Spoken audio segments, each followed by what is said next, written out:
Hi everyone, welcome to today's story.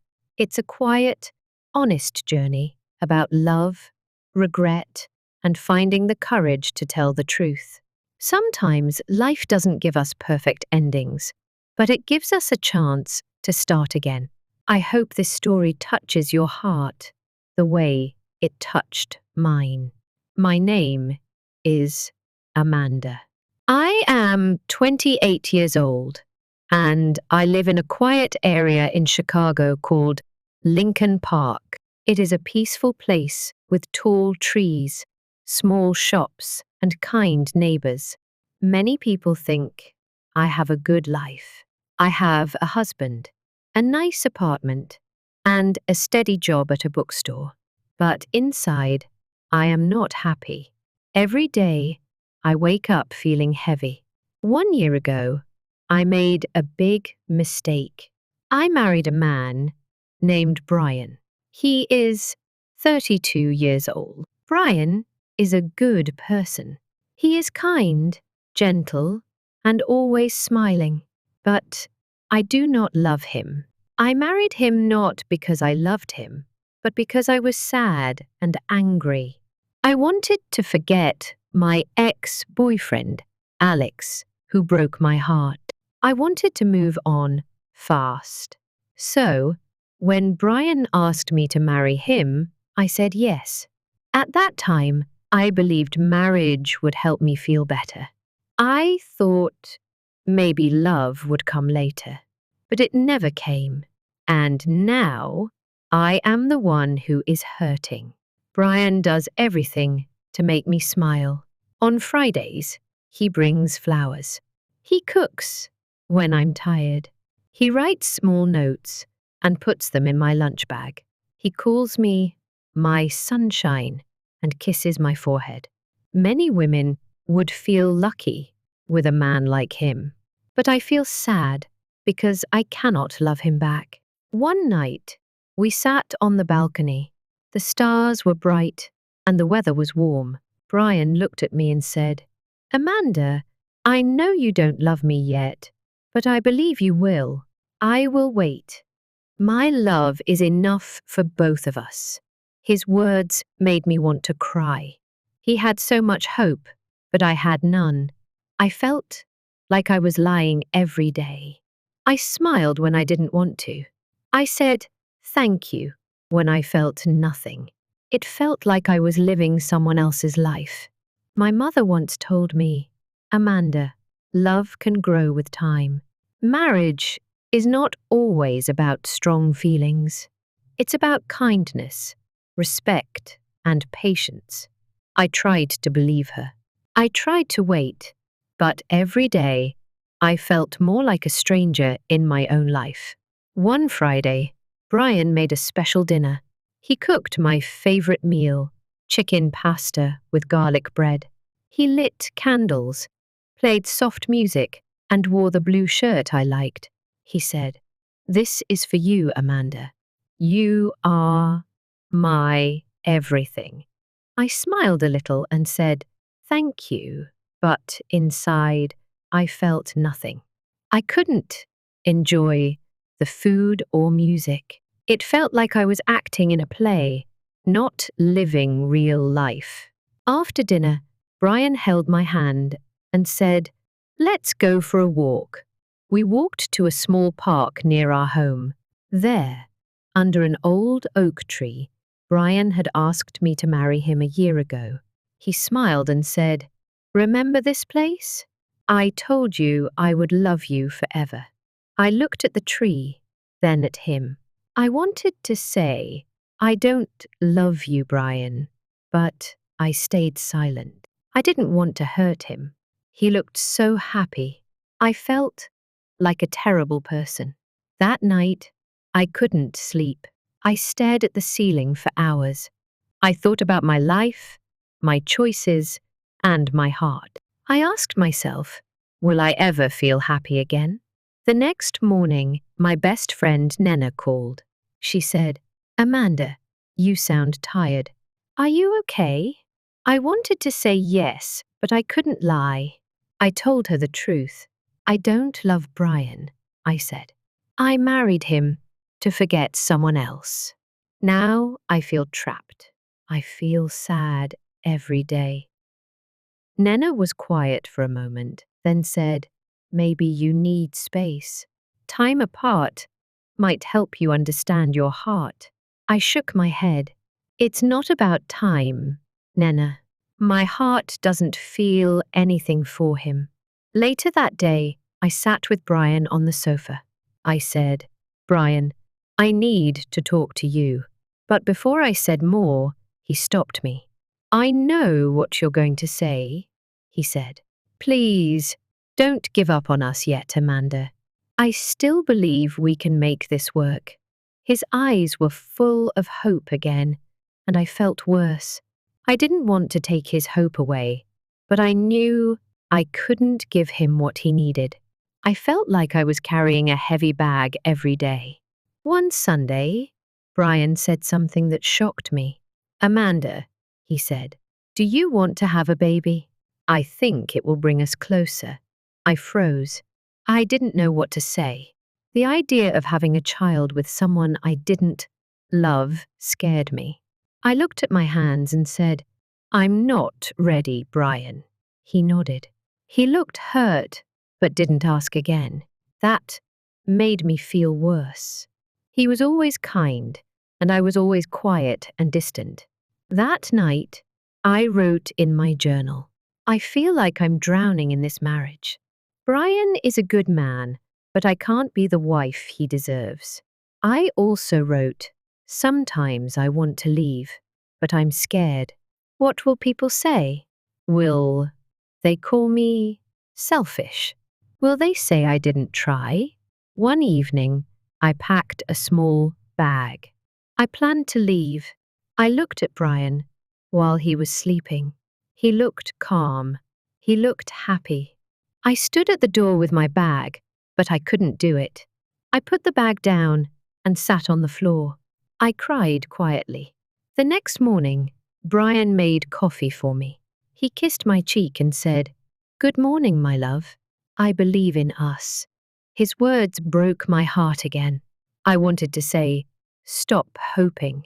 But I stayed silent again. I walked to the window and looked outside. A dog was running, kids were laughing, and the sun was shining.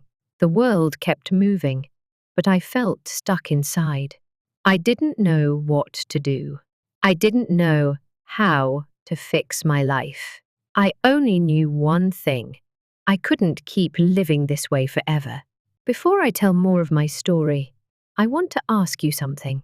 Where are you listening from? It gives me comfort to know someone is hearing my words, someone who understands. Please write it in the comments. I would love to know. The days passed slowly. Every morning I got up, made breakfast, went to my job at the bookstore, came home, and smiled for Brian. But inside, I was tired of pretending. One Saturday, Brian came home early. He had 2 movie tickets in his hand. Amanda, he said, let's go out tonight. Just the 2 of us. I want to see you smile again. I nodded and said, okay. But I didn't really want to go. I just didn't want to say no. That night, I wore a nice dress and some lipstick. I looked happy, but I wasn't. At the theater, Brian held my hand. He laughed at the funny parts and kept looking at me, hoping I would laugh too. I tried to smile, but it didn't feel real. After the movie, he asked, That was fun, right? I said, Yes, it was nice. But deep down, I felt cold. When we got home, Brian made tea. We sat on the couch, and he put his arm around me. I missed you, Amanda, he said softly. I turned my face away. I didn't say anything. I felt bad because I knew I was hurting him, not with words, but with silence. The next morning, I went to see my friend Nena. We met at a cafe near the lake. The sky was grey and the wind was cold. Nena looked at me with worried eyes. Amanda, you look tired. Are you okay? She asked. I took a deep breath and told her everything again. Nena, I feel like I'm in a box with no way out. I want to leave, but I'm scared. Brian is a good man. If I hurt him, everyone will hate me. Nena held my hand and said, no one else can live your life, Amanda. If you're not happy, you have to be honest. Brian deserves the truth, and so do you. Her words touched my heart, but they didn't take away the fear. What if I hurt Brian too deeply? What if I regret leaving? That night, I sat by the window and looked out. The street was quiet. Lights were on in other homes. I wondered, are those people happy? Or are they pretending? Like me. Brian came and sat next to me. He looked at me gently. Amanda, you've been so quiet lately, he said. I feel like I'm losing you. I wanted to tell him the truth, but I couldn't. So I just said, I'm tired. Work has been busy. He nodded, but I could see the sadness in his eyes. The next week, Brian planned a weekend trip. Let's go to Lake Geneva, he said. Just us two. Maybe the fresh air will help. I didn't want to go, but I said yes again. I didn't want to hurt him. We drove for 2 hours. The lake was calm. The trees were green. The sky was blue. It was beautiful, but I felt nothing. Brian booked a small hotel by the water. In the evening, we walked along the shore. He took pictures, laughed, and held my hand. This is nice, right? He asked. I didn't know what to say. My heart felt empty. It felt like I was walking in someone else's dream. That night, Brian gave me a small box. I opened it and saw a necklace with a tiny heart. This is for you, he said. My heart is yours. I looked at the necklace, and tears came to my eyes. Not because I was happy, but because I knew I didn't deserve his love. Thank you, I said softly. Later, when he fell asleep, I sat on the floor next to the bed. I didn't cry out loud. I just sat and thought. I remembered the day we met, how kind Brian was when Alex left, how he listened to me and made me smile again. But I never loved him. I married Brian because I was heartbroken. I couldn't think clearly. I believed being with someone kind was better than being alone. But now I knew living without love is worse. When we got back to Chicago, I started writing letters to myself. I didn't show them to anyone.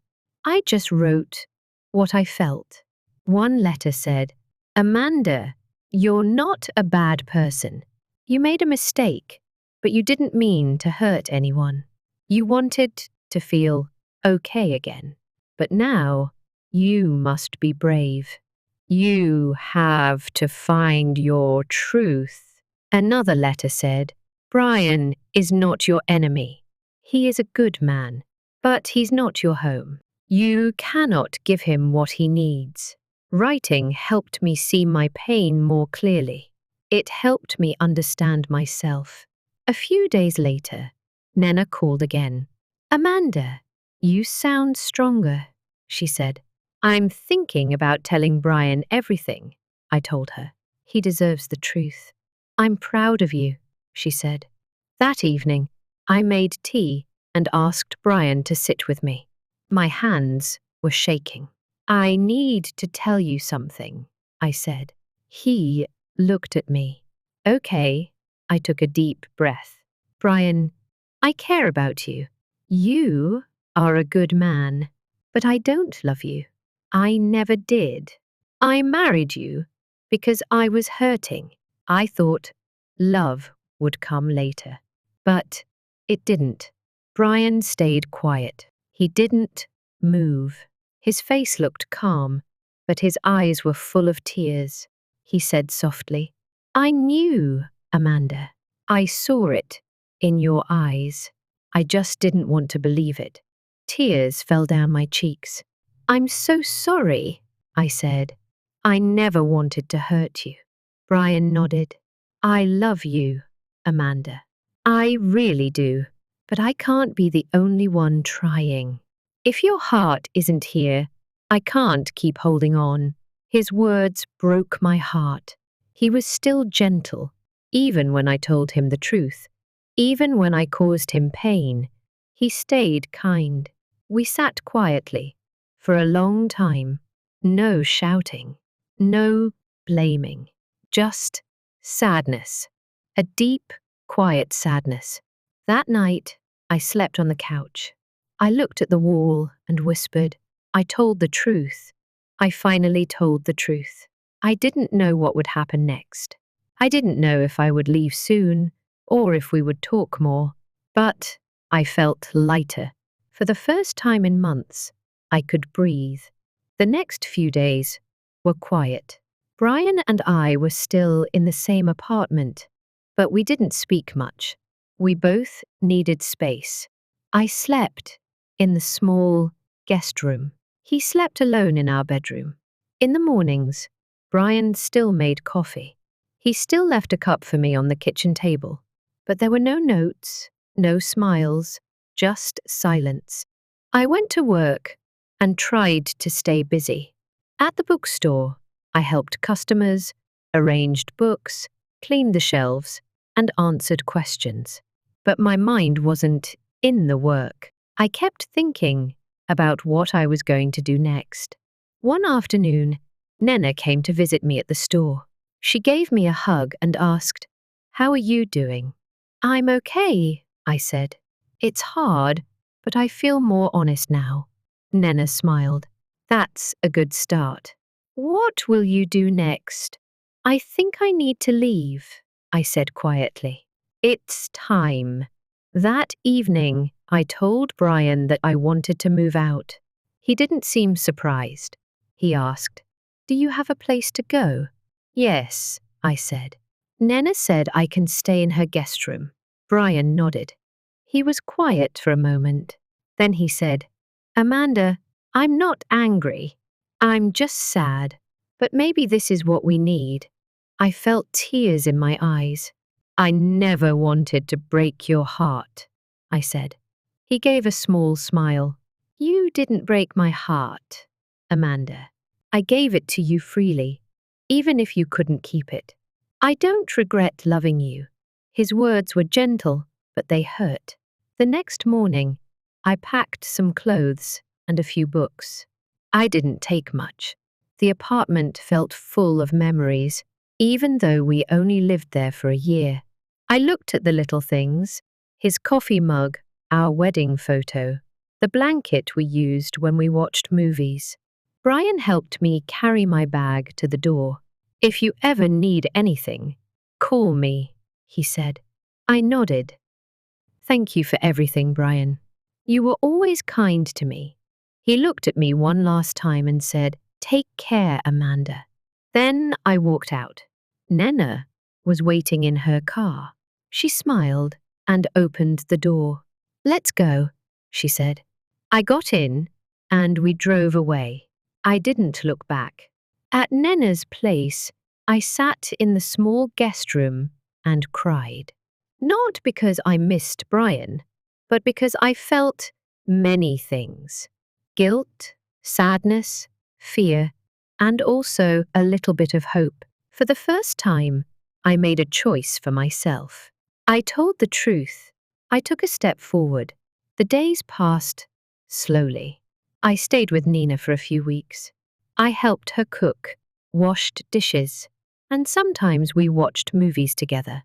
She didn't force me to talk, but she was always there when I needed to cry. I started taking long walks by the lake. I watched people walking their dogs, riding bikes, and drinking coffee. Watching life go on made me feel more calm. One day, I walked into a small cafe and saw a paper on the wall. It was about a creative writing class at the community center. Something inside me said, try it. So I signed up. The class was small, just 8 people. We wrote stories and read them out loud. At first I felt shy, but slowly I began to enjoy it. I wrote about my feelings, my past, and my hopes. One evening after class, I wrote in my notebook, I lost love before I even found it. But now I am finding myself. That sentence made me smile. A few weeks later, I got a message from Brian. He wrote, Hi, Amanda. I just wanted to say, I hope you're doing well. I'm taking time for myself too.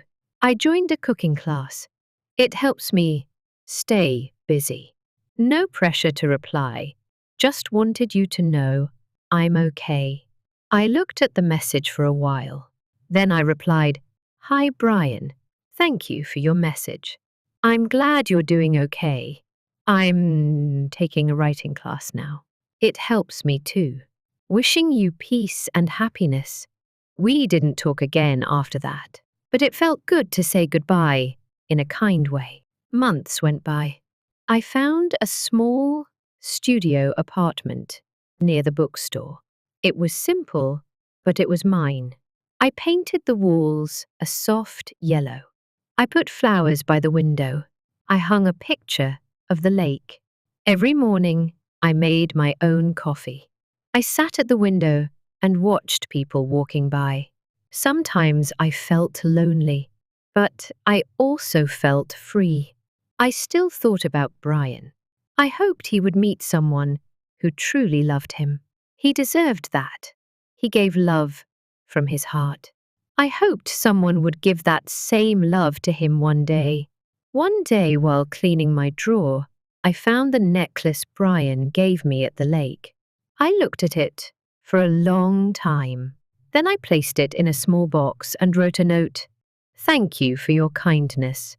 I couldn't wear it, but I didn't want to forget it. I gave the box to Na. She said she would return it to Brian for me.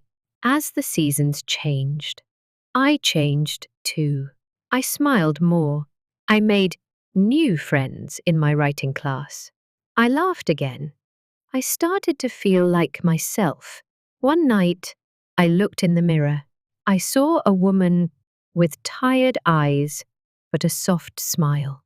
A woman who had been lost, but now was walking her own path. I whispered to myself, this is not a perfect story, but it's mine.